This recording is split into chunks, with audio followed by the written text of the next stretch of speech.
നമ്മുടെ പ്രൊഫഷണൽ ലൈഫിൽ എസ്പെഷ്യലി നമ്മൾ ബിസിനസ്സുമൊക്കെ ആയിട്ട് ഡീല് ചെയ്യുകയാണെങ്കിൽ പലപ്പോഴും നമുക്ക് ഇമെയിൽസ് വരും. ഇന്ന് ഇമെയിൽസ് ഡ്രാഫ്റ്റ് ചെയ്യാൻ നമുക്ക് ഒരുപാട് ഓപ്ഷൻസ് ഉണ്ട്. ChatGPT ഉണ്ട്, ജെമിനായി ഉണ്ട്. പക്ഷേ അതിനേക്കാളൊക്കെ ഉപരി നമുക്കൊരു മെയിൽ ഇങ്ങോട്ട് വരികയാണെങ്കിൽ നമുക്ക് പല ബിസിനസ് ഫ്രേസുകളും കാണാൻ പറ്റും. അതിൻ്റെ മീനിങ് അറിയുക, മനസ്സിലാക്കുക എന്നുള്ളത് വളരെയധികം ഇമ്പോർട്ടൻ്റ് ആയിട്ടുള്ള കാര്യമാണ്. സോ ഈ വീഡിയോയിൽ നമുക്ക് കുറച്ച് ബിസിനസ് ഇംഗ്ലീഷ് ഫ്രേസസ് നമുക്ക് നോക്കാം. നമ്മൾ മെയിൽ അയക്കുമ്പോൾ അല്ലെങ്കിൽ ഇപ്പോൾ വാട്സാപ്പുകളിൽ ഒരു ബിസിനസ് റിലേറ്റഡ് ആയിട്ടുള്ള ഒരു പ്രൊഫഷണൽ ഡിസ്കഷൻ നടക്കുകയാണെങ്കിൽ നമുക്ക് യൂസ് ചെയ്യാൻ പറ്റുന്ന അല്ലെങ്കിൽ നമുക്ക് വന്നേക്കാവുന്ന ചില ഫ്രേസസ് ആണ് നമ്മൾ നോക്കുന്നത്. സോ ആദ്യത്തെ തന്നെ നമുക്ക് കാണാൻ പറ്റും, to whom it may concern. ആ സെൻറ്റൻസിന് അല്ലെങ്കിൽ ആ ഫ്രേസിന് ഭയങ്കര ഇമ്പോർട്ടൻ്റ് ആയിട്ടുള്ളൊരു കാര്യമുണ്ട്. ഞാൻ ഒരു കമ്പനിക്ക് മെയിൽ അയക്കുകയാണ്, ഒരു കമ്പനിയുടെ HR മെയിൽ അയക്കുകയാണ്, അല്ലെങ്കിൽ ആ കമ്പനിയുടെ മാനേജറിന് മെയിൽ അയക്കുകയാണ്. എനിക്ക് മാനേജറിൻ്റെ പേരറിയില്ല, മാനേജറിൻ്റെ ജെൻഡർ അറിയില്ല, ആരാണെന്ന് അറിയില്ല.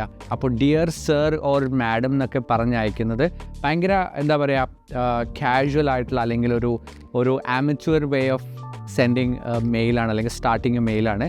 അങ്ങനെ നമുക്കൊരാളുടെ പേര്, പ്രൊഫഷൻ ഒന്നും അറിയാതിരിക്കുന്ന സമയത്ത് നമ്മൾ എങ്ങനെ മെയിൽ സ്റ്റാർട്ട് ചെയ്യും? ആ സമയത്ത് നമുക്ക് യൂസ് ചെയ്യാൻ പറ്റുന്ന ഒരു സാധനമാണ്, ഒരു ഫ്രേസാണ് to whom it may concern. ഇത് ആർക്കാണോ ഈ മെയിൽ കൺസേൺഡ് ഡിപ്പാർട്ട്മെൻറ്റിലുള്ള ആർക്കാണോ ഇത് എത്തേണ്ടത് അയാൾക്കാണ് ഞാനിത് അയക്കുന്നത്. To whom it may concern, that's a really important phrase. നമുക്ക് രണ്ടാമത്തേത്, നമ്മളൊരു മെയിലിൽ ഒരു ഡോക്യുമെൻ്റ് അറ്റാച്ച് ചെയ്യുകയാണെങ്കിൽ അത് നിങ്ങളുടെ ബയോഡേറ്റ ആവാം, അല്ലെങ്കിൽ ഇപ്പം ഒരു വേർഡ് ഫയൽ ആവാം, PDF ഫയൽ ആവാം, എന്തും ആയിക്കോട്ടെ. അങ്ങനെ നമ്മൾ ചെയ്യുകയാണെങ്കിൽ നമ്മൾ ആ മെയിലിൽ നമ്മൾ അറ്റാച്ച് ചെയ്യേണ്ട അല്ലെങ്കിൽ ആ മെയിലിൽ നമ്മൾ ഇൻക്ലൂഡ് ചെയ്യേണ്ട ഒരു ഫ്രേസാണ് പ്ലീസ് ഫൈൻഡ് അറ്റാച്ച്ഡ്. അങ്ങനെ ആ ഒരു ഫ്രേസ് കാണുമ്പോൾ നമുക്ക് മനസ്സിലാവും ഈ മെയിലിൽ ഒരു ഫയൽ അറ്റാച്ച് ചെയ്തിട്ടുണ്ട് എന്നുള്ളത്. അതുകൊണ്ട് തന്നെ നമ്മൾ എസ്പെഷ്യലി ആ ഫയലിന് വേണ്ടി നോക്കും. അതിനാണ് നമ്മൾ എന്താണ് പ്ലീസ് ഫൈൻഡ് അറ്റാച്ച്ഡ് എന്ന് പറയുന്ന ഫ്രേസ് ഉപയോഗിക്കുന്നത്. The next phrase is FYI, for your information. അത് ഫോർ യോർ ഇൻഫർമേഷൻ എന്ന് മുഴുവനായിട്ടും എഴുതണ്ട. FYI എന്നുള്ളത് കോമൺലി അക്സെപ്റ്റഡ് ആയിട്ടുള്ള ഒരു ബിസിനസ് ഫ്രേസാണ് and you can use it. നിങ്ങൾ യൂസ് ചെയ്യാൻ താല്പര്യമില്ലെങ്കിൽ നിങ്ങളുടെ മുന്നിൽ ഇങ്ങനെയൊരു സാധനം വരികയാണെങ്കിൽ, if you come across FYI, it's important that you understand. That's why we're talking about it, for your information. പിന്നെ വരുന്നതാണ് ASAP or ASAP എന്ന് പറഞ്ഞു കഴിഞ്ഞാൽ as soon as possible. അപ്പോൾ നിങ്ങളൊരു മെയിൽ അയക്കുമ്പോൾ അതിൻ്റെ സബ്ജക്റ്റിൽ ASAP അല്ലെങ്കിൽ ASAP എന്ന് പറഞ്ഞു കഴിഞ്ഞാൽ, അല്ലെങ്കിൽ നമ്മൾ ഏതെങ്കിലും ഒരു കാര്യം ചെയ്യണം, I want a reply to this mail ASAP അല്ലെങ്കിൽ ASAP എന്ന് പറഞ്ഞു കഴിഞ്ഞാൽ as soon as possible, എനിക്ക് എത്രയും പെട്ടെന്ന് നിങ്ങളുടെ സൈഡിൽ നിന്ന് റെസ്പോൺസ് വേണം എന്നാണ്. അതിനാണ് ഈ ASAP എന്ന് യൂസ് ചെയ്യുന്നത്. പിന്നെയുള്ള രണ്ട് സാധനങ്ങൾ CV ആൻഡ് റെസ്യൂമേ. ഇത് തമ്മിൽ എന്തെങ്കിലും വ്യത്യാസമുണ്ടോ? ഒട്ടുമിക്ക ആൾക്കാരും ഇൻ്റർചേഞ്ചബിളി യൂസ് ചെയ്യുന്ന രണ്ട് വേർഡ്സാണ് CV അല്ലെങ്കിൽ റെസ്യൂമേ. CV എന്ന് പറഞ്ഞാൽ കരിക്കുലം വിറ്റായ് ഓർ റെസ്യൂമേ. ഇത് രണ്ടും രണ്ട് സാധനങ്ങളാണ്. CV എന്ന് പറഞ്ഞാൽ ഡീറ്റെയിൽഡ് ആയിട്ടുള്ള നമ്മുടെ ഇൻഫർമേഷനാണ്. അതായത് എൻ്റെ ഫാമിലി കാര്യങ്ങൾ, എൻ്റെ മുഴുവൻ അച്ചീവ്മെൻറ്റ്, എൻ്റെ മുഴുവൻ ബാക്ക്ഗ്രൗണ്ട് അടങ്ങുന്ന 3-4 പേജസ് ഉള്ള ഫുൾ ഡീറ്റെയിൽസിനാണ് നമ്മൾ എന്ത് പറയുക, CV എന്ന് പറയുക. അപ്പോൾ റെസ്യൂമേ എന്തായിരിക്കും? ഏറ്റവും ഷോർട്ട് ഫോം, മേ ബി ഒരു പേജ് അല്ലെങ്കിൽ കൂടിപ്പോയ 2 പേജില്ല, ഒറ്റ പേജിൽ നമുക്ക് ഇൻക്ലൂഡ് ചെയ്യാൻ പറ്റുന്ന നമ്മുടെ ഇൻഫർമേഷനാണ് നമ്മുടെ ബേസിക്കലി റെസ്യൂമേ എന്ന് പറയുക. അതിൽ ഇമ്പോർട്ടൻ്റ് ആയിട്ടുള്ള കാര്യങ്ങൾ മാത്രമേ നമ്മൾ മെൻഷൻ ചെയ്യാവൂ. അപ്പോൾ റെസ്യൂമേ എന്ന് പറഞ്ഞിട്ട് 4 പേജിലുള്ള ഡോക്യുമെൻ്റ് അയച്ചു കൊടുക്കരുത്. That's totally unprofessional. അങ്ങനെയാണ് ചെയ്യുന്നതെങ്കിൽ it's already called as CV. Okay, that's important. And moving you to BCC. ഇത് നമ്മൾക്ക് കോർപ്പറേറ്റ് വേൾഡിൽ നമ്മൾ കോർപ്പറേറ്റായിട്ട് അല്ലെങ്കിൽ നമ്മളൊരു പ്രൊഫഷണൽ ഒരു ബിസിനസ് മെയിൽസൊക്കെ ചെയ്യുന്ന ആൾക്കാരാണെങ്കിൽ ചിലപ്പോൾ നിങ്ങളിങ്ങനെ ഒരു സാധനം കാണും, മൂവിങ് യു ടു BCC എന്ന് പറഞ്ഞു കഴിഞ്ഞാൽ. ഒരു എക്സാമ്പിൾ സിനാരിയോ പറയാം.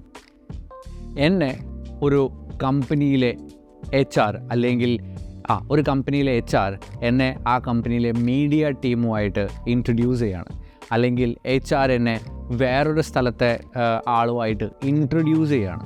ആ ഇൻട്രൊഡ്യൂസ് ചെയ്ത് കഴിഞ്ഞു കഴിഞ്ഞാൽ പിന്നെ അയാളുടെ ജോലി തീർന്നു. അയാൾക്ക് പിന്നെ അവിടെ യാതൊരു തരത്തിലുള്ള ഡിസ്കഷനിലും പാർട്ടിസിപ്പേറ്റ് ചെയ്യേണ്ട ആവശ്യമില്ല. കാരണം that is nothing to do with the other person. അപ്പോൾ അങ്ങേരെ ആ മെയിലിൽ ഇൻക്ലൂഡ് ചെയ്ത് അയാളുടെ സമയം വേസ്റ്റ് ചെയ്യുന്നതിനേക്കാളും നല്ലത് നമുക്ക് പറയാൻ പറ്റുന്നൊരു ഫ്രേസാണ് മൂവിങ് യു ടു BCC എന്ന് പറഞ്ഞു കഴിഞ്ഞാൽ hereafter you will not be included in the loop of mails that we are gonna send or we are gonna discuss. അതിനാണ് മൂവിങ് യു ടു BCC എന്ന് പറയുന്നത്. അതേപോലെ CCing somebody in an email എന്ന് പറയുമ്പോൾ ഇപ്പോൾ ഞാനും എൻ്റെ മാനേജറും തമ്മിലൊരു ഡിസ്കഷൻ നടക്കുകയാണ്. പക്ഷേ ആ ഡിസ്കഷനിൽ പെർട്ടിക്കുലർലി ഐ ഫീൽ ദാറ്റ് മറ്റൊരാളെ കൂടി ഇൻക്ലൂഡ് ചെയ്ത് കഴിഞ്ഞാൽ that person can contribute something, അല്ലെങ്കിൽ ആ person can participate in this conversation എന്ന് നമുക്ക് തോന്നുകയാണെങ്കിൽ അയാളെ നമ്മുടെ ഡിസ്കഷനിൽ ഇൻക്ലൂഡ് ചെയ്യുന്നതിനാണ് CCing എന്ന് പറയാം. So I am CCing somebody in this email എന്ന് പറഞ്ഞു കഴിഞ്ഞാൽ ഞാൻ വേറൊരാളെ കൂടി ഇതിൽ ഇൻക്ലൂഡ് ചെയ്യാണ്. സോ നമ്മുടെ ഡിസ്കഷനിൽ if that person wants to discuss something, if that person wants to contribute something, if that person needs to correct something in something that we are discussing, അങ്ങനെയുള്ള സിറ്റുവേഷനിലാണ് we CC somebody in email. പിന്നെ team building, ഇത് literal meaning ആണ്. നമുക്കറിയാവുന്ന ഒരു സാധനമാണ് we are building a team. Especially നമ്മളൊരു പുതിയ ബിസിനസ് സ്റ്റാർട്ട് ചെയ്യുമ്പോൾ അല്ലെങ്കിൽ ഒരു പുതിയ പ്രോജക്റ്റ് സ്റ്റാർട്ട് ചെയ്യുമ്പോൾ, നമ്മൾ ക്രിക്കറ്റ് ടീം, ഫുട്ബോൾ ടീമൊക്കെ പോലെ തന്നെ നമ്മൾ 4-5 ആൾക്കാർ, 10-15 ആൾക്കാർ, may be more than that, നമ്മളൊരു ഗ്രൂപ്പ് ഓഫ് ആൾക്കാരെ ലൈക്ക് മൈൻഡഡ് ആയിട്ടുള്ള ആൾക്കാരെ ഒരു മിഷന് വേണ്ടി നമ്മൾ ലൈനപ്പ് ചെയ്യുമ്പോഴാണ് ബേസിക്കലി ടീം ബിൽഡിംഗ് എന്നുള്ളൊരു ഫ്രേസ് യൂസ് ചെയ്യുന്നത്. And that is really important in the business English or business language uses. And cooperation and collaboration, ഈ 2 വേർഡ്സ് വളരെ റെഗുലറായിട്ട് ആൾക്കാർ അങ്ങോട്ടും ഇങ്ങോട്ടും ഇൻ്റർചേഞ്ചബിൾ ആയിട്ട് യൂസ് ചെയ്യുന്നതാണ്. Do not use that. നമ്മൾ ഒരാളുടെ കൂടെ വർക്ക് ചെയ്യുമ്പോൾ അയാളുടെ സൈഡ് ബൈ സൈഡ് നിന്നിട്ട് 2 ഇൻഡിവിജ്വലായിട്ട് നമ്മൾ കോൺട്രിബ്യൂട്ട് ചെയ്യുമ്പോഴാണ് അതിനെ കൊലാബറേഷൻ എന്ന് പറയുക. കോഓപ്പറേഷൻ എന്ന് പറഞ്ഞു കഴിഞ്ഞാൽ നമ്മളൊരു കാര്യം ചെയ്യുമ്പോൾ അതിനെ സഹകരിക്കുക എന്നുള്ളതാണ്. സഹകരിക്കുന്ന ആൾക്കാരെ കോഓപ്പറേഷൻ എന്നുള്ളത് പറയാം. പക്ഷേ കൊലാബറേറ്റ് ചെയ്യുക എന്ന് പറയുന്ന സമയത്ത് യു കോൺട്രിബ്യൂട്ട് സംതിങ്. മറ്റേ ആളൊന്നും കോൺട്രിബ്യൂട്ട് ചെയ്തില്ലെങ്കിലും നമ്മൾ ചെയ്യുന്ന വർക്കിൽ സഹകരിച്ചാൽ മാത്രം മതി. So that's the difference between cooperation and collaboration. It's really important that you don't interchange these 2 words, especially in the business conversations and in the business emails. So please pay attention to these 2 sentences. Now let's look at another 10 sentences or phrases that we are most likely going to come across in the conversations. So start from scratch എന്ന് പറഞ്ഞു കഴിഞ്ഞാൽ ഇത് ഒരു ഫ്രേസാണ്. ഇംഗ്ലീഷിൽ casual കോൺവെർസേഷൻസിലും ആൾക്കാർ use ചെയ്യാറുണ്ട്. പക്ഷേ most likely you will come across these kind of sentences in a business environment or a corporate environment. നമ്മൾ ഒരു കാര്യം, ഒരു ബിസിനസ് അല്ലെങ്കിൽ ഒരു പദ്ധതി അല്ലെങ്കിൽ എന്തെങ്കിലും ഒരു കാര്യം 0 തൊട്ട് സ്റ്റാർട്ട് ചെയ്യുകയാണെങ്കിൽ, തുടക്കം തൊട്ട് സ്റ്റാർട്ട് ചെയ്ത് ബിൽഡ് ചെയ്ത് വരികയാണെങ്കിൽ നമ്മൾ എന്ത് പറയും? We are starting from the scratch എന്ന് പറയും. So this came down, let's go. We are starting from the scratch എന്ന് പറയുന്നത് നമ്മളൊരു കാര്യം 0 തൊട്ട് സ്റ്റാർട്ട് ചെയ്യുന്നതിനാണ്. പിന്നെ 9 to 5, I work in A 9 to 5 environment, I work in A 9 to 5 job എന്ന് പറഞ്ഞു കഴിഞ്ഞാൽ 9 മണി മുതൽ 5 മണി വരെ എന്ന ലിറ്ററൽ മീനിങ് അല്ല. പകരം ഞാൻ സാധാരണ എല്ലാവരെയും പോലെ ഡെയിലി ഓഫീസിൽ പോയിട്ട് ജോലി ചെയ്യുന്ന ഒരാളാണെന്നാണ്. എൻ്റെ ഓഫീസ് ടൈം ചിലപ്പോൾ 10 മണി മുതൽ 6 മണി വരെ ആവാം, അല്ലെങ്കിൽ 10 മണി മുതൽ 7 മണി വരെ ആവാം. It doesn't matter. I am not talking about the literal 9 AM to 5 PM, but I am talking about the normality of the work that I am doing. എല്ലാവരെയും പോലെ maybe Monday to Saturday work ചെയ്യാറുണ്ട്, അല്ലെങ്കിൽ Monday to Friday work ചെയ്യാറുണ്ട്. എല്ലാ ദിവസവും രാവിലെ ഞാൻ ഓഫീസിൽ പോകാറുണ്ട്, വൈകുന്നേരം തിരിച്ചു വരാറുണ്ട്. അങ്ങനെയുള്ള നോർമൽ റുട്ടീൻ ആണ് എനിക്ക് എന്ന് കാണിക്കാൻ വേണ്ടിയിട്ടാണ് 9 to 5 ചെയ്യുന്നത്. ചിലപ്പോൾ നിങ്ങൾക്ക് 9 to 5 തന്നെ ആയിരിക്കാം, ഓർ 10 to 6 ആവാം, ഓർ 11 to 7 ആവാം. ബട്ട് നിങ്ങൾ എല്ലാ ദിവസവും ജോലിക്ക് പോകാറുണ്ട് എന്ന് പറയാൻ വേണ്ടിയിട്ടാണ് ബേസിക്കലി 9 to 5 എന്ന് പറയുന്ന ഫ്രേസ് യൂസ് ചെയ്യുക. അപ്പോൾ ഞാനിപ്പോൾ പറയാണ് I have A 9 to 5 work, പക്ഷേ ഞാൻ 10 മണിക്ക് ശേഷമേ വീട്ടിൽ നിന്ന് പോകാറുള്ളൂ. അപ്പോൾ നിങ്ങൾ പറയണേ അവൻ കള്ളം പറയണം, അവൻ 10 മണിക്കാണ് വീട്ടിൽ നിന്ന് പുറത്തിറങ്ങുന്നത്. That's not how that works. Okay. പിന്നെ set deadlines and meet deadlines. നമ്മൾ ഒരു പ്രോജക്റ്റ് സ്റ്റാർട്ട് ചെയ്യുകയാണെങ്കിൽ നമ്മൾ ആസ് എ ടീം നമ്മൾ പ്ലാൻ ചെയ്യാണ്, നമ്മൾ April 1st ആകുമ്പോഴത്തേക്ക് നമ്മൾ ഈ പ്രോജക്റ്റ് തീർത്തിരിക്കുന്നതായിരിക്കും, അല്ലെങ്കിൽ ഈ ഒരു പ്രോഡക്റ്റ് നമ്മൾ മാർക്കറ്റിൽ റിലീസ് ചെയ്യുകയായിരിക്കും. അങ്ങനെ നമ്മൾ ഒരു ഫൈനൽ ഡേ പ്ലാൻ ചെയ്യുന്നതിനാണ് സെറ്റ് ഡെഡ് ലൈൻ. അല്ലെങ്കിൽ നിങ്ങൾ ഇന്ന റിപ്പോർട്ട് നാളെ വൈകുന്നേരം 5 മണിക്കുള്ളിൽ അയക്കണം എന്ന് പറയുന്നതിനാണ് സെറ്റ് ഡെഡ് ലൈൻസ് എന്ന് പറയുക. എന്നിട്ട് നിങ്ങൾ ആ കാര്യം, അതായത് ആ മെയിൽ നിങ്ങൾ 5 മണിക്ക് മുന്നേ അയച്ചു, അല്ലെങ്കിൽ 5 മണിക്ക് കൃത്യം അയച്ചു, അല്ലെങ്കിൽ ഏപ്രിൽ 1 റിലീസ് ചെയ്യാന്ന് പറയുന്ന പ്രോഡക്റ്റ് ഏപ്രിൽ 1 തന്നെ റിലീസ് ചെയ്യുകയാണെങ്കിൽ നമ്മൾ എന്ത് പറയാം, we meet deadlines or we met deadlines എന്ന് പറയാം. അപ്പോൾ നമ്മൾ ഒരു ഡെഡ് ലൈൻ ഉണ്ടാക്കുകയും ആ ഡെഡ് ലൈൻ നമ്മൾ മീറ്റ് ചെയ്യുമ്പോഴാണ് setting a deadline and meeting a deadline എന്ന് പറയുന്ന ഫ്രേസസ് നമ്മൾ കൂടുതലായിട്ടും വരിക. പിന്നെ to give the green light, അത് നമുക്ക് ഊഹിക്കാൻ പറ്റുന്ന ഒരു ഫ്രേസ് അല്ലേ. നമ്മളിപ്പോൾ എപ്പോഴാണ് ഒരു ഗ്രീൻ ലൈറ്റ് കാണുക, നമ്മൾ അപ്രൂവ് ചെയ്യുമ്പോൾ അല്ലേ. ഇപ്പോൾ ട്രാഫിക്കിൽ ഗ്രീൻ ലൈറ്റ് എന്ന് പറഞ്ഞാൽ എന്താണ്, പൊയ്ക്കോ, വണ്ടികൾ പൊയ്ക്കോട്ടെ എന്നുള്ള അപ്രൂവലിനാണ് നമ്മൾ എന്ത് ചെയ്യുക, ടു ഗിവ് ഗ്രീൻ ലൈറ്റ്. അങ്ങനെ നമ്മൾ ഒരു പ്രോജക്റ്റിന് അല്ലെങ്കിൽ ഒരു പെർമിഷൻ നമ്മൾ റിക്വസ്റ്റ് ചെയ്യുന്ന സമയത്ത് അതിനുള്ള അപ്രൂവൽ, ഒരു പ്രോജക്റ്റിനുള്ള അപ്രൂവൽ, ഒരു ഡിസിഷനുള്ള അപ്രൂവൽ, അതിനെയാണ് നമ്മൾ എന്ത് പറയുക, to give the green light. അപ്പോൾ the manager gave green light to the application or to what you discussed എന്നുള്ള കാര്യങ്ങൾക്കൊക്കെയാണ് നമ്മൾ സാധാരണയായിട്ട് യൂസ് ചെയ്യുക.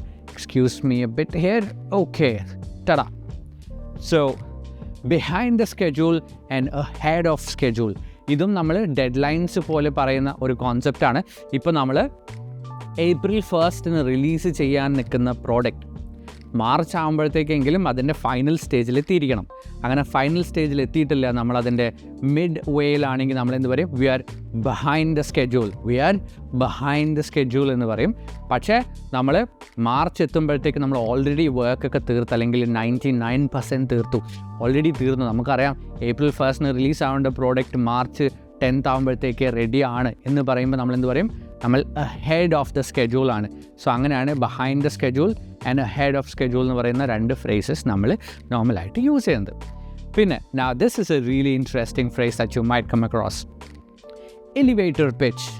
എലിവേറ്റർ പിച്ച് എന്ന് പറയുമ്പോൾ, ഒരു എലിവേറ്റർ എന്ന് പറയുന്ന സാധനം ഏറ്റവും മുകളിൽ നിന്ന് താഴേക്ക് പോകാൻ, നോർമൽ ബിൽഡിങ്ങിൽ കേട്ടോ, ബുർജ് ഖലീഫയുടെ കാര്യമല്ല, സാധാരണ ഒരു ബിൽഡിങ്ങിൽ എലിവേറ്റർ എന്ന് പറയുന്ന സാധനം പെട്ടെന്ന് പോകുന്നൊരു സംഭവമാണ് അല്ലേ, ലൈക്ക് ക്വിക്ക് മൂവിങ് ആണ്. അങ്ങനെ പെട്ടെന്ന് നമ്മളൊരു കാര്യം പിച്ച് ചെയ്യുമ്പോൾ, അതായത് വളരെ ഷോർട്ട് സ്പാനിൽ കുറഞ്ഞ സമയം കൊണ്ട് നമ്മളൊരു ഒരു കാര്യത്തിന് പിച്ച് ചെയ്യാണ്, അല്ലെങ്കിൽ ഒരു പ്രോജക്റ്റ് അല്ലെങ്കിൽ ഒരു പ്രോഡക്റ്റിന് വേണ്ടി റിക്വസ്റ്റ് ചെയ്യാണ്, അല്ലെങ്കിൽ നമ്മുടെ കമ്പനിയുടെ ഒരു മോട്ടീവ്, കമ്പനീനെ തന്നെ നമ്മൾ ഇൻട്രൊഡ്യൂസ് ചെയ്യുകയാണ്. അങ്ങനെ വളരെ കുറഞ്ഞ വാക്കുകൾ കൊണ്ട് നമ്മളൊരു മെയിലിൽ നമ്മുടെ ഐഡിയാസ് നമ്മൾ പിച്ച് ചെയ്യുന്നതിനാണ് എലിവേറ്റർ പിച്ച് എന്ന് പറയാം. അതിൻ്റെ അർത്ഥം ഒരുപാട് വാദോരാതെ വലുതായിട്ട് ഡിസ്ക്രൈബ് ചെയ്യാതെ വളരെ ചുരുങ്ങിയ വേർഡ്സിൽ എക്സ്പ്ലെയിൻ ചെയ്യുന്നതിനാണ് എലിവേറ്റർ പിച്ച് എന്ന് പറയാം. പിന്നെ ടു ക്യാച്ചപ്പ്. ടു ക്യാച്ചപ്പ് എന്ന് പറഞ്ഞു കഴിഞ്ഞാൽ, ടു ക്യാച്ചപ്പ് പിടിക്കുക എന്നുള്ളതല്ല. Let's say I was on leave, ഞാനൊരു 2 ആഴ്ച ലീവ് കഴിഞ്ഞ് ഓഫീസിൽ തിരിച്ചു വന്നപ്പോൾ ഒരുപാട് ജോലികളുണ്ടാവും അല്ലേ, ചിലപ്പോൾ ഒരുപാട് മെയിൽസ് വന്നിട്ടുണ്ടാവും. So first thing I would do is catch up with what is been going on. ഞാനില്ലാത്തപ്പോൾ നടന്ന എല്ലാ കാര്യങ്ങളുമായിട്ടും ക്യാച്ചപ്പ് ചെയ്യുക എന്നുള്ളതിന്, അങ്ങനെയുള്ള സിറ്റുവേഷനിലാണ് ടു ക്യാച്ചപ്പ് എന്ന് പറയുന്ന ഫ്രേസ് സാധാരണയായിട്ട് നമ്മൾ കാണാറുള്ളത്. പിന്നെ stay on budget, go over budget, അത് നമുക്ക് ഊഹിക്കാൻ പറ്റുന്ന ഒരു സാധനമാണ്. നമ്മളിപ്പോൾ ഒരു പ്രോഡക്റ്റിന് അല്ലെങ്കിൽ ഒരു പ്രോജക്റ്റിന് നമ്മൾ ആദ്യം പ്ലാൻ ചെയ്ത ഒരു പൈസ ഉണ്ടാവും. ഫോർ എക്സാമ്പിൾ 1000 രൂപ. 1000 രൂപയ്ക്കൊന്നും ചെയ്യാൻ പറ്റില്ല, പക്ഷേ എന്നാലും ഒരു എക്സാമ്പിൾ പറയണം. 1000 രൂപയുടെ പരിപാടിയാണ്, പക്ഷേ 1000 രൂപയുടെ ഉള്ളിൽ തന്നെ നമ്മളെല്ലാം ചെയ്ത് തീർത്തിട്ടുണ്ടെങ്കിൽ നമുക്കെന്ത് പറയാം, we stayed on budget or we are on budget എന്ന് പറയാം. പക്ഷേ നമ്മൾ 1000 രൂപയുടെ പ്ലാൻ ചെയ്ത് 5000 രൂപയിലേക്ക് എത്തിയിട്ടുണ്ടെങ്കിൽ നമ്മളെന്ത് പറയും, go over budget, the plan went over budget എന്ന് പറയും. പിന്നെ സൈൻ ഓഫ് ഓൺ സംതിങ്. ഇപ്പം ഞാൻ പറയാണ്, ഈ ഡിസിഷന് I need a sign off on this decision എന്ന് പറഞ്ഞു കഴിഞ്ഞാൽ, എനിക്ക് എൻ്റെ കയ്യിലല്ല, എൻ്റെ ഹയർ അതോറിറ്റീൻ്റെ അടുത്തുനിന്ന് അവരുടെ അപ്രൂവൽ സീക്ക് ചെയ്യണം. I need a sign off from the manager on something. അല്ലാതെ എനിക്ക് എന്ത് ചെയ്യാൻ പറ്റില്ല, എനിക്ക് എൻ്റേതായിട്ടുള്ളൊരു തീരുമാനം പറയാൻ പറ്റില്ല. അതിനാണ് നമ്മൾ സൈൻ ഓഫ് എന്ന് പറയുന്ന ഫ്രേസ് യൂസ് ചെയ്യുന്നത്. നമ്മൾ വീഡിയോസിൽ കാണുന്ന പോലെ സൈനിങ് ഓഫ് ജിതേഷ്, അതല്ല ബിസിനസ് ഇംഗ്ലീഷിൽ വരുമ്പോൾ. I need a sign off എന്ന് പറഞ്ഞു കഴിഞ്ഞാൽ, I need an approval, I need to take an approval from the manager. അങ്ങനെയുടെ ഒപ്പീനിയൻ, അങ്ങനെയുടെ അപ്രൂവൽ ഉണ്ടെങ്കിൽ മാത്രമേ ഐ ക്യാൻ ഡൂ സംതിങ്. അങ്ങനെയുള്ള സിറ്റുവേഷനിലാണ് I need a sign off on something എന്ന് പറയുന്നത്. പിന്നെ to be ahead of the curve എന്ന് പറഞ്ഞു കഴിഞ്ഞാൽ, നമ്മൾ ചെയ്യാൻ പോകുന്ന ഒരു പ്ലാനിനെ കുറിച്ച് മുൻധാരണ ഉണ്ടാവുക, ഫോർസീ ചെയ്യുക, വരാൻ പോകുന്നതിനെക്കുറിച്ചുള്ള കൃത്യമായിട്ടുള്ള പ്ലാനിങ്. ഇപ്പം നമ്മൾ എന്താ പറയുക, ഒരു ബിസിനസ് സ്റ്റാർട്ട് ചെയ്യണം, പക്ഷേ 6 മാസം കഴിഞ്ഞാൽ നമ്മൾ എന്ത് ചെയ്യണം, അല്ലെങ്കിൽ ഇങ്ങനെ ഒരു പ്രശ്നം വന്നു കഴിഞ്ഞാൽ നമ്മൾ എന്തൊക്കെ ചെയ്യണം എന്നുള്ള പരിപാടിനെ ചെയ്യുന്നതിനാണ് to be ahead of the curve. My manager was ahead of the curve when it comes to the project. That's why he foresaw the problem before it appeared or it occurred എന്ന് പറയുന്നത്. Okay, പിന്നെ a ballpark figure. Let's look at another 10 sentences. So let's look at 7 and we'll move on to the next page. So 21, a ballpark figure എന്ന് പറഞ്ഞാൽ ഒരു rough figure. നമ്മളിപ്പോൾ ഒരു കാര്യം ചെയ്യണം, നമ്മളിപ്പോൾ ഒരു ബിസിനസ് സ്റ്റാർട്ട് ചെയ്യാൻ പോവാണ്, അല്ലെങ്കിൽ ഒരു ചെയിൻ ഓഫ് ബിസിനസ്സസ് സ്റ്റാർട്ട് ചെയ്യാൻ പോവാണ്. അപ്പോൾ എത്ര പൈസ ചിലവാകും എന്നുള്ളതിൻ്റെ ഒരു ഏകദേശ രൂപം, കൃത്യമായിട്ടുള്ളതല്ല, കാൽക്കുലേറ്റഡ് അല്ല, ഒരു റഫ് ഫിഗർ പറയുന്നതിനാണ് എന്താ പറയുക, ബോൾ പാർക്ക് ഫിഗർ എന്ന് പറയുക, ബോൾ പാർക്ക് ഫിഗർ. പിന്നെ ടു കിക്ക് ഓഫ് എന്ന് പറയുന്നത് നമ്മൾ റെഗുലറായിട്ട് അല്ലെങ്കിൽ സ്പോക്കൺ ഇംഗ്ലീഷിൽ തന്നെ യൂസ് ചെയ്ത് വരുന്ന ഒരു ഫ്രേസാണ്. ടു കിക്ക് ഓഫ് എന്ന് പറഞ്ഞാൽ ടു സ്റ്റാർട്ട് എന്നാണ് അതിൻ്റെ മീനിങ്. വൈറ്റ് കോളർ എന്ന് പറയുന്നതിന് വെള്ള കോളർ ഇടണം നിർബന്ധമില്ല. പകരം നമ്മൾ ഈ കോർപ്പറേറ്റ് ഫീൽഡിൽ വർക്ക് ചെയ്യുന്ന ആൾക്കാർ, ഇപ്പം വലിയ കമ്പനികളിൽ work, I was a white collar guy back maybe 10 years ago or 5 years ago. I was a white collar guy. അപ്പോൾ അങ്ങനെ വലിയ കമ്പനീസിൽ വർക്ക് ചെയ്യുന്ന ആൾക്കാരെ, കോർപ്പറേറ്റ് ഫീൽഡിൽ വർക്ക് ചെയ്യുന്ന ആൾക്കാരാണ് നമ്മൾ എന്ത് പറയുക, വൈറ്റ് കോളേഴ്സ് എന്ന് പറയാം. പിന്നെ to look at the big picture, നമ്മൾ കുഞ്ഞു കാര്യങ്ങളിൽ ശ്രദ്ധിക്കുന്നതിന് പകരം നമ്മൾ ഓവറോൾ കാര്യത്തെ നോക്കിക്കാണുന്നതിനെയാണ് to look at the big picture എന്ന് പറയാം. May be I failed in one of the exams, but when I look at the overall picture, അതുകൊണ്ടാണ് ഞാൻ വേറൊരു പരിപാടി തുടങ്ങിയതും ഞാനതിൽ സക്സസ്ഫുൾ ആയതും. ഞാൻ ആദ്യം തോറ്റെങ്കിലും ആ തോറ്റ കാരണമാണ് എനിക്ക് ഇന്ന് ഒരു വലിയ സക്സസ് ഉണ്ടാവാൻ കാരണം. So that's why it's important for you to look at the big picture. നമ്മളിപ്പോൾ താൽക്കാലികമായി നടക്കുന്ന കുഞ്ഞു കാര്യങ്ങളിൽ ശ്രദ്ധ കേന്ദ്രീകരിക്കുന്നതിന് പകരം നമ്മൾ അതിൻ്റെ മൊത്തം ഓവറോൾ പരിപാടിയെ നോക്കിക്കാണുന്നതിനെയാണ് to look at the big picture എന്ന് പറയാം. പിന്നെ to play by the book എന്ന് പറഞ്ഞാൽ I always play by the book എന്ന് പറഞ്ഞു കഴിഞ്ഞാൽ ഞാൻ ഒരു റൂളും ബ്രേക്ക് ചെയ്യാൻ ആഗ്രഹിക്കാത്ത, റൂൾസ് കൃത്യമായിട്ട് ഫോളോ ചെയ്യുന്ന ഒരാളാണ്. My manager always plays by the book എന്ന് പറഞ്ഞാൽ എൻ്റെ മാനേജർ എപ്പോഴും റൂൾസ് ഫോളോ ചെയ്യുന്ന ഒരാളാണ്. അയാൾ അതിൻ്റെ പുറത്തേക്ക് പോവില്ല. So there is no point in trying to convince my manager because he always plays by the book. പിന്നെ to call it a day എന്ന് പറയുന്നത് വളരെ കോമൺ ആയിട്ട് നിങ്ങൾ കേൾക്കാൻ സാധ്യതയുള്ള ഒരു കാര്യമാണ്, especially right after a meeting. അല്ലെങ്കിൽ at the end of a work day, let's call it a day എന്ന് പറഞ്ഞാൽ നമുക്ക് ഇന്നത്തെ വർക്ക് സ്റ്റോപ്പ് ചെയ്ത് ലെറ്റ്സ് ഫിനിഷ് എവറിത്തിങ് അപ്പ്, ഇത് തീർന്നു, ഇനി നമുക്ക് വീട്ടിലേക്ക് പോവാം. അപ്പോൾ അങ്ങനെയുള്ള സിറ്റുവേഷനിലാണ് let's call it a day അല്ലെങ്കിൽ to call it a day എന്ന് പറയുന്നത്. To corner the market, corner എന്ന് പറഞ്ഞാൽ മൂലയാണ്, പക്ഷേ ടു കോർണർ ദ മാർക്കറ്റ് എന്ന് പറയുമ്പോൾ അതുമായിട്ട് യാതൊരു ബന്ധവുമില്ല. നമ്മൾ മാർക്കറ്റ് കീഴടക്കുന്ന ആൾക്കാരെയാണ് എന്ത് പറയുക, ടു കോർണർ ദ മാർക്കറ്റ്, അല്ലെങ്കിൽ ആ പ്രോസസ്സിനെയാണ് കോർണർ ദ മാർക്കറ്റ് എന്ന് പറയാം.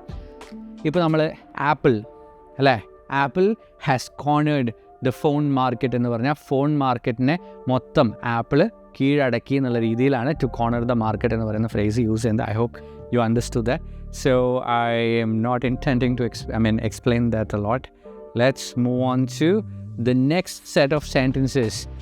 Getting on the ground floor. For example, ഒരു business, a small business start ചെയ്യും, അതിൽ ഇൻവെസ്റ്റേഴ്സ്, ആദ്യത്തെ ഇൻവെസ്റ്റർ ഞാനാണെന്ന് വിചാരിക്കുക. ഫോർ എക്സാമ്പിൾ നമ്മൾ ഫേസ്ബുക്ക് അല്ലെങ്കിൽ ഇപ്പോൾ ഇൻസ്റ്റഗ്രാം പോലെയുള്ള ബിസിനസ് ആദ്യം സ്റ്റാർട്ട് ചെയ്യുമ്പോൾ അതിലെ ഫസ്റ്റ് ഇൻവെസ്റ്റേഴ്സിനെയാണ് പറയുക ദേ ഗോട്ടൻ ഓൺ ദ ഗ്രൗണ്ട് ഫ്ലോർ. കാരണം ഇപ്പോൾ അത് ഹ്യൂജ് സക്സസ് ആണ്, അതിൽ ആദ്യം ഇൻവെസ്റ്റ് ചെയ്ത ആൾക്കാണ് ഏറ്റവും കൂടുതൽ പൈസ ഉണ്ടാക്കുക. So whoever gotten on the ground floor has made billions of dollars എന്ന് പറയാം. Alright, to think outside the box എന്ന് പറഞ്ഞു കഴിഞ്ഞാൽ അത് എനിക്ക് തോന്നുന്നു everybody knows the meaning of that sentence. നമ്മൾ സാധാരണ ചിന്തിക്കുന്ന രീതിയിൽ നിന്നും മാറി ചിന്തിക്കുക, അല്ലെങ്കിൽ കുറച്ചും കൂടെ ഓപ്പൺ മൈൻഡഡ് ആയിട്ട് മറ്റാരും ചിന്തിക്കാത്ത രീതിയിൽ നോക്കി കാണുന്നതിനാണെന്ന് പറയാം to think outside the box എന്ന് പറയാം. English House. English at your fingertips.